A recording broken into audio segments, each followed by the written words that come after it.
Assalamu alaikum everyone, welcome back to another video. This is Pavel from Pavel's IELTS.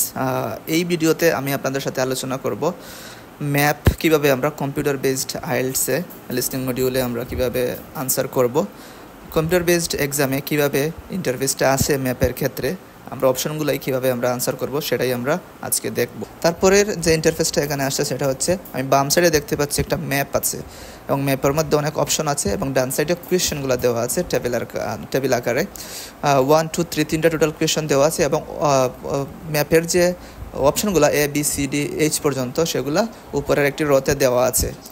ওকে, তার মানে হচ্ছে এখানে প্রথম প্রশ্নের ক্ষেত্রে দেওয়া আছে কুইল্ট শপ। এই শপটার যে আনসারটা হবে, যে অপশনটা আনসার হবে এই ম্যাপ থেকে, আমরা সেই অপশনটা এখানে জাস্ট প্রেস করলেই সেটা আমরা সিলেক্ট করতে পারবো। যেখানে একটা রাইট সাইন আসবে, যদি এ নাম্বার আনসার হয় আমরা এতে প্রেস করব, বি যদি হয় তাহলে বিতে প্রেস করব, সি হলে সিতে। এখান থেকে আমরা যেটা আনসার ধরতে পারবো সেটাই আমরা এখানে প্রেস করব। প্রেস বা আমরা মাউস দিয়ে সিলেক্ট করলেই ওখানে একটা রাইট সাইন চলে আসবে, মানে এটাই আমার আনসার বলে ধরে নেওয়া হবে।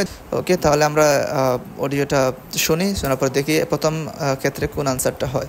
তবে এখানে আরেকটা বিষয় যেটা দেখতে পাচ্ছি যে এখানে দেখুন আবারও আমরা নোট কমপ্লিশন বা ফিল ইন দ্য গ্যাপসের মতো এখানে কোনো মার্ক করার বা আন্ডারলাইন করার কোনো সিস্টেম নাই, এখানে হাইলাইট আমরা করতে পারবো না। সো ভালো করে আমাদেরকে ম্যাপটা রিড করতে হবে, কোথায় কোন অপশন দেওয়া আছে, এখানে যে অনেকগুলো স্ট্রিট বা যে নাউনগুলো দেওয়া আছে সেগুলো আমাদেরকে দেখে নিতে হবে এবং ভালোভাবে বুঝে নিতে হবে কোন জায়গায় কী আছে, যাতে করে আমরা স্পিকার বলার সাথে সাথে সেটা আমরা খুঁজে পাই।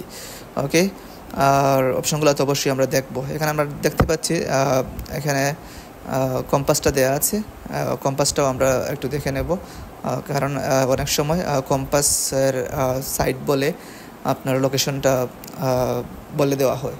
সো আমরা শুনবো এখন, অডিওটা দেখা যাক।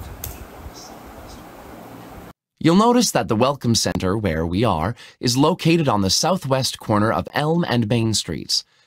For those of you interested in doing a little shopping, on the other side of Main Street, you can see a wonderful quilt shop. So আমরা দেখতে পেলাম এখানে বলা হয়েছে on the other side of main street যেখানে কোয়েল্ট শপটা আছে। So এক্ষেত্রে যদি আমরা আনসার এইচ যেহেতু অপশান দেওয়া আছে, সো এইচটা আনসার এখানে হওয়ার সম্ভাবনাই বেশি।